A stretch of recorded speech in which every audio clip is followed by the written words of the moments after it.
আসসালামু আলাইকুম ওয়া রাহমাতুল্লাহি ওয়া বারাকাতুহু। হ্যালো ফ্রেন্ডস, আশা করি আপনারা সকলেই ভালো আছেন।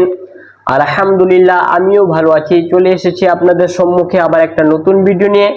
আমরা কালকের ভিডিওতে জেনেছিলাম আল্লাহ শব্দের আগে যদি জাবার অথবা পেশ থাকে তাহলে আল্লাহর নামকে কিভাবে পড়তে হবে। তো আজকে আমরা জানবো গোল চিহ্নকে কি বলে আর দো জাবার দোজের দো পেশকে কিভাবে পড়তে হবে। বিসমিল্লাহির রহমান রহিম।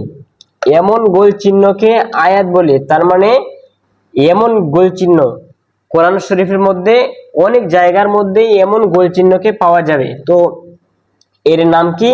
আয়াত। কি নাম? আয়াত। 2 নম্বর, আয়াত এর শেষে থামতে হলে জবর জের পেশ দুজের দু পেশকে বাদ দিয়ে সাকিন করে পড়তে হয়। তার মানে আয়াতের শেষে যদি থামতে হয়, যদি জাবার জের পেশ দু জাবার দুজের দু পেশ যদি থাকে তাহলে সাকিন করে পড়তে হবে।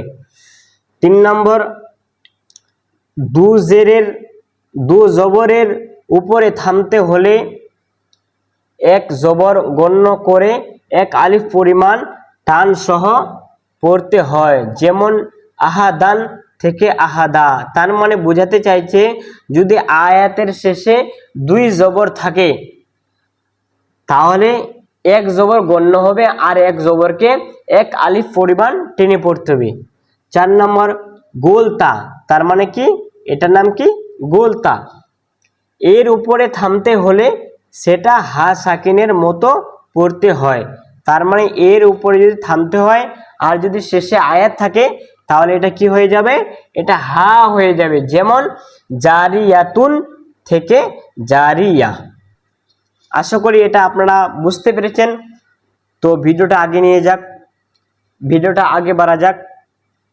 যেমন আউযু বিল্লাহি মিনাশ শাইতানির রাজিম। এখানে কি আছে? মিমজের মি আছে। তো এখানে আমরা কি পড়লাম?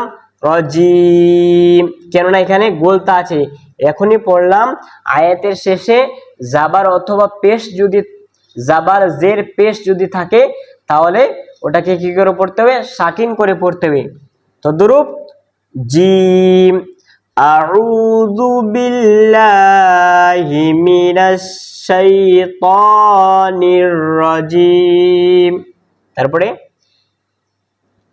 বিসমিল্লাহির রহমানির রহিম রহিম। এখানে কি আছে? মিমজের মি আছে। তো এখানে কি করে পড়তে হবে?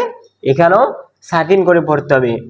আবার পড়ি, আউযু বিল্লাহি মিনাশ শাইতানির রাজিম বিসমিল্লাহির রহমানির রহিম।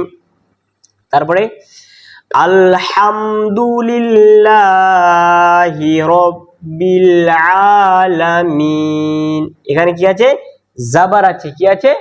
জাবার আছে। তাহলে এখানে কি করে পড়বো? এখানে আমরা শ্বাস ছেড়ে দিয়ে সাকিন করে পড়বো।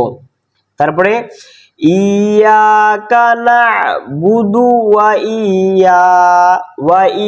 ইয়াকা নাস্তাঈন ওয়া ইয়াকা নাস্তাঈন। এখানে কি আছে? পেশ আছে। তো এখানেও আমরা সাকিন করে পড়বো। তারপরে কি আছে? কুল হুয়াল্লাহু আহাদ আহাদ। এখানে কি আছে? 2 পেশ আছে। ক পেশ? এখানে কি আছে? 2 পেশ আছে। 2 পেশ। তো এখানেও সাকিন করে পড়তে হবে। তারপরে ইন্না মাআল উসরি ইউসরা ইউসরা। এখানে কি করে পড়তে হবে? ইন্না মাআল উসরি ইউসরা। এখনই আমরা পড়লাম যদি 2 জাবার থাকে, আয়াতের শেষে যদি 2 জাবার থাকে তাহলে এক জাবারকে পড়তে হবে আর এক জাবারকে টেনে পড়তে হবে এক আলিফ পরিমাণ টেনে পড়তে হবে। তো এখানে কয় জবর আছে? 2 জবর আছে। তো এক জবরকে পড়তে হবে আর এক জবরকে টেনে পড়তে হবে।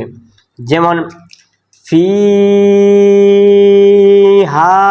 আইনুন জারিয়াহ, ইয়াহ গোলতা কি হয়ে যায়? হা হয়ে যায়। এখনই আমরা এখানে পড়লাম গোলতা যদি আয়াতের শেষে থাকে তাহলে হা হয়ে যায়। তো এখানে কি হবে? এখানে হা হয়ে যাবে। জারিয়াহ। তারপরে তুসকা মিন আইনিন আনিয়াহ, আনিয়াহ।